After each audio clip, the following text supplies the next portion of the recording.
Hello అండి, ఈరోజు గులివెందుల చేపల పులుసు చేసుకుందామండి. ఇవిగోండి గులివెందులు.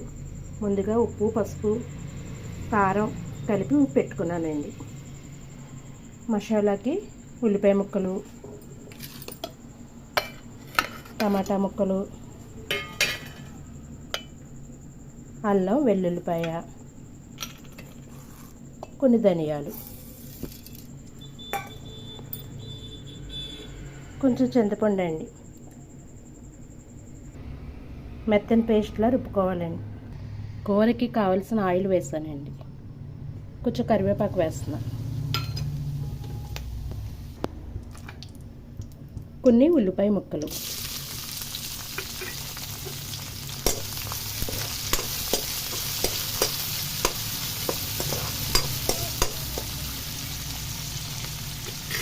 ఈ గులివెందుల చేపలు చూడడానికే కదండి, రుచికి కూడా చాలా బాగుంటాయి. మసాలా ముద్దండి.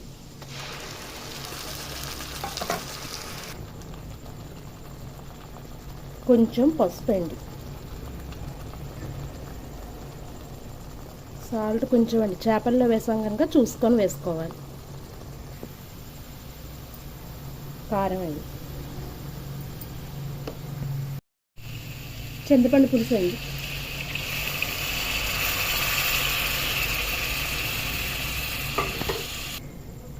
ఇప్పుడు చేప ముక్కలు వేసుకోవాలి.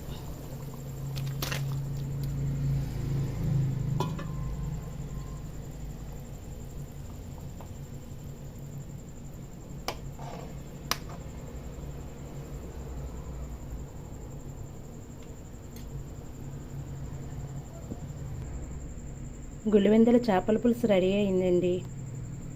మీరు కనుక మొదటిసారిగా మా వీడియో కనుక చూస్తే సబ్స్క్రైబ్ చేసుకోండి. మా రెసిపీ నచ్చిందో లేదో కామెంట్ తెలియజేయండి. లైక్స్ చేసి షేర్ చేయండి. Thank you.